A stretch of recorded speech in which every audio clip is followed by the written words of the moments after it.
Judas was very talented in many areas. So we don't even look at the fact that we got a propensity, once we get high-minded or get to a certain point, to take on the aspects of Judas too. Man, look at that brother. Look at that sister. Look at this. Man, I'm going to tell you, man. Like, I mean, I like the way they do this and that, the other, but I tell you, man, they always doing this and do, you know what I mean? Then you start feeling that thing against your own brother. Or they ain't down with the Most High, or they ain't down with Christ. And then what happens? When you actually have made your mind to believe that, now it's good to destroy this person. Because I done already formulated in my mind that this person is not down with the Most High Christ. This person is not following right, or this person ain't doing this. So now I done resolved myself to destroy my own brother or sister. And feel totally justified. You understand? So yes, that's what Paul is speaking of here. Judas don't stop with Judas. Everyone have that piece in them where they're totally right, and now what they're bringing forth is not being recognized, or whatever the case is. You understand? And then they want to go against their own brother or sister. So I was just feel sorry for Judas. I think why him? It could have been anyone that landed on him. But yeah, it could. We get the same. It was him. It was him, but it could have been anyone who sat there and didn't know it was Christ's time to be crucified, who really didn't have an understanding of what was going on at that time and space. When the woman came in with that alabaster box, when she came in that alabaster box, the majority of the disciples were like, oh, this is a blessing. Man, we've been suffering, and look at all the money just came in here with these red oils. But he didn't put that piece together that, okay, she's doing this because Christ is about, and not only that, what he should have trusted was that he should have trusted his brother. That if Christ was using this oil, it was for a reason. It was for a purpose. He should have trusted his brother and not blame his brother. That's the whole point. You understand? Where are you? Verse 20. When you come together. And I'm saying this, and I hope this resonates, because it's not all the time about a person being wrong. I'm just putting that out there. It's not even about whether or not a person is wrong. You can be dead right in your view and still be wrong. You can be dead right in your view. But if it leads to you betraying or taking down your own brother or sister, then how right were you? You understand? And we're coming in on a time where if someone say the wrong thing about a brother or sister, no telling what's going to happen to brothers with what's going on in the earth today. I was doing some research all through the United States, man. In these so-called fusion centers, there's guillotines. I know a lot of you don't know what guillotines are. Guillotines are what they used back in medieval times to behead people. What are they doing with guillotines in modern day society? Why? Because they found out that if they cut off the heads, they can preserve the organs to ship to older people who need organs. They can just take off the head and put the whole body in ice and use the organs. So here it is, you giving up a brother or sister saying that they doing this and doing that, not knowing that when they check into some of these places, they're not going to check out. This is what Christ was talking about.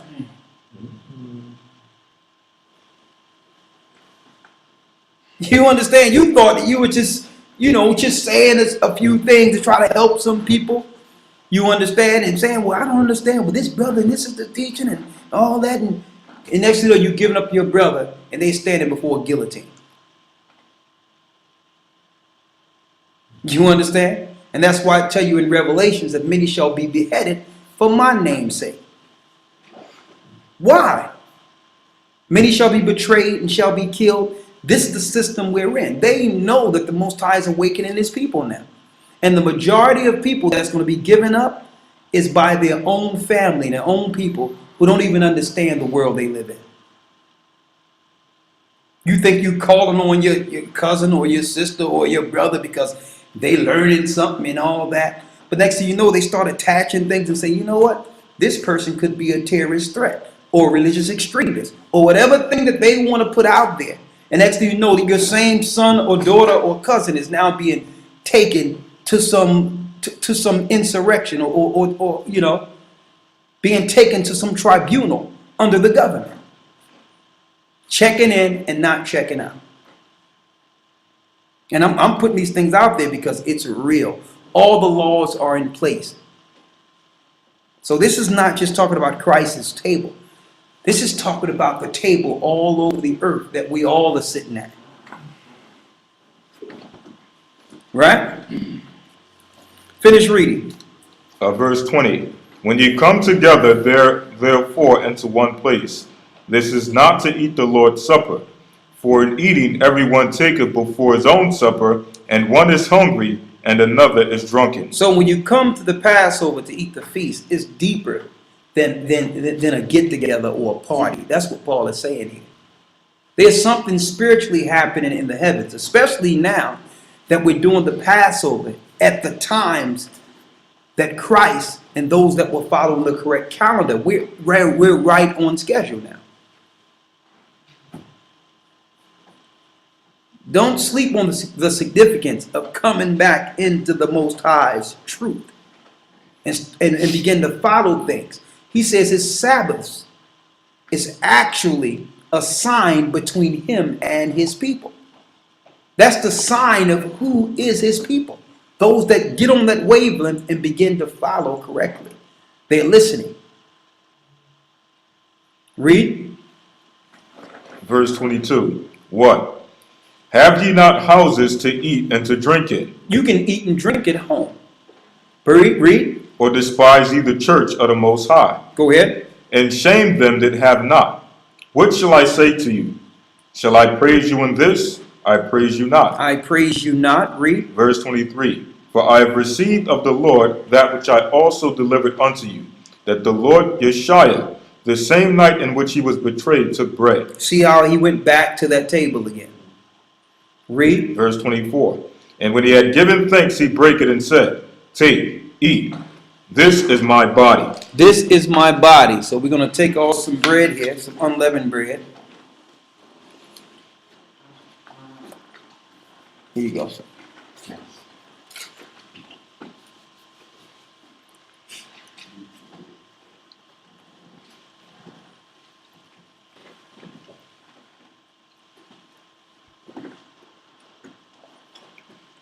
Make sure everyone has something. Go in the room and make sure somebody has it in the room too. Excuse me. Can you make sure everyone has it?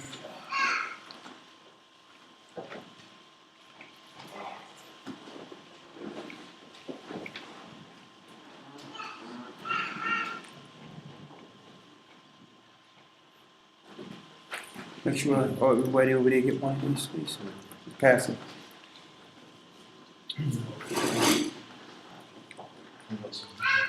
Okay.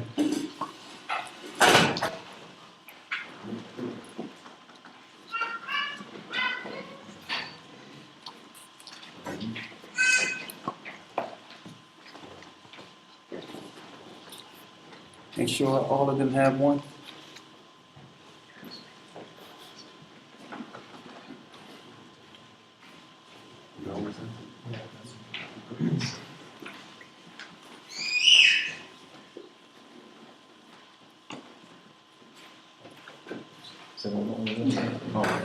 Anyone else?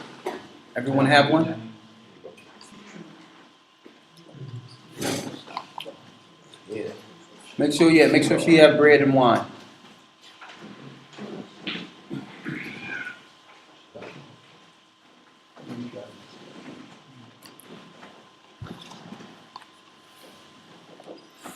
Okay, let's go.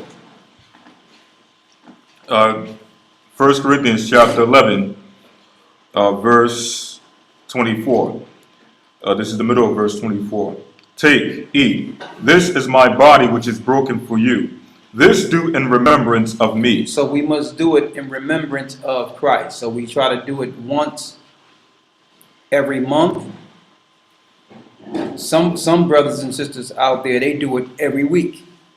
But we try to do it once a month and then on Passover night. Read, which is the communion. Go ahead. Verse 25.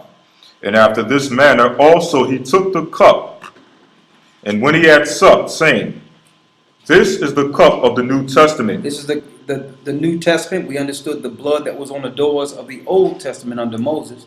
Read. In my blood. This do ye as oft as ye drink it in remembrance of me. So we must drink in remembrance of Christ's blood.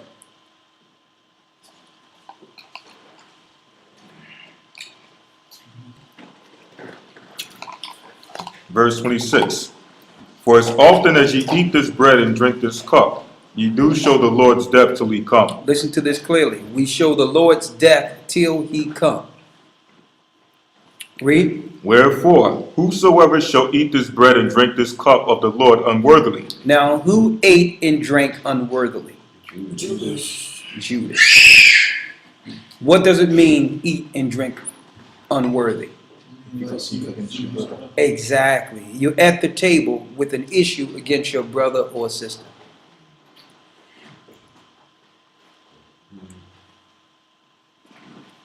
Read.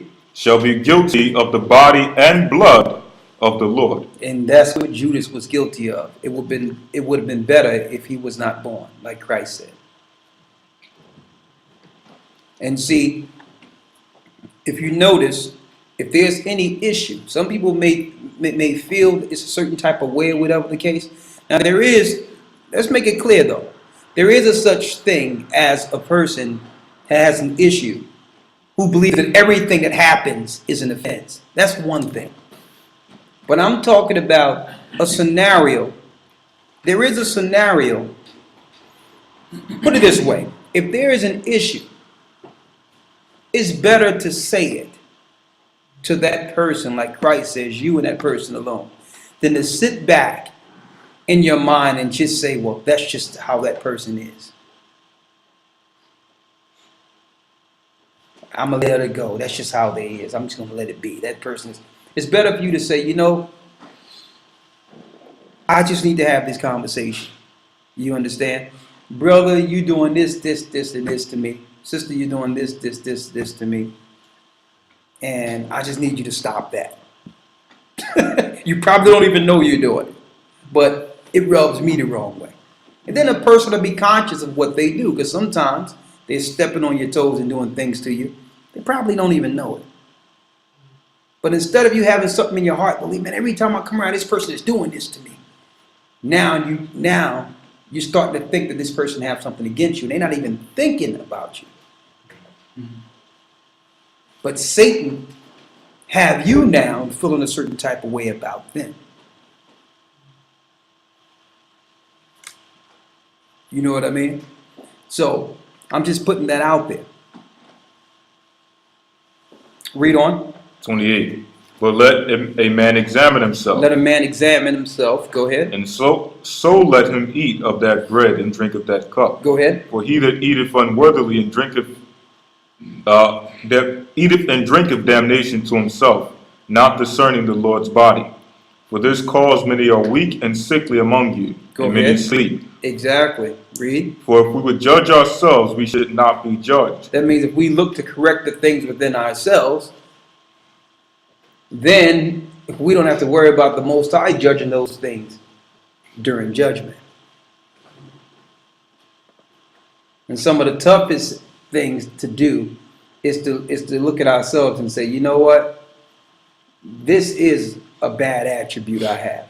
It seems like everyone believes that the way they are is just perfectly fine. And we don't even look at ourselves and say, you know what? I'm horrible in this. I have, you know, I'm not going to make it with this in me or that in me. And usually we get offensive or or our guard comes up when someone else recognizes it, and you be like, "Well, you trying to attack me?" No, we trying to get that spirit. It ain't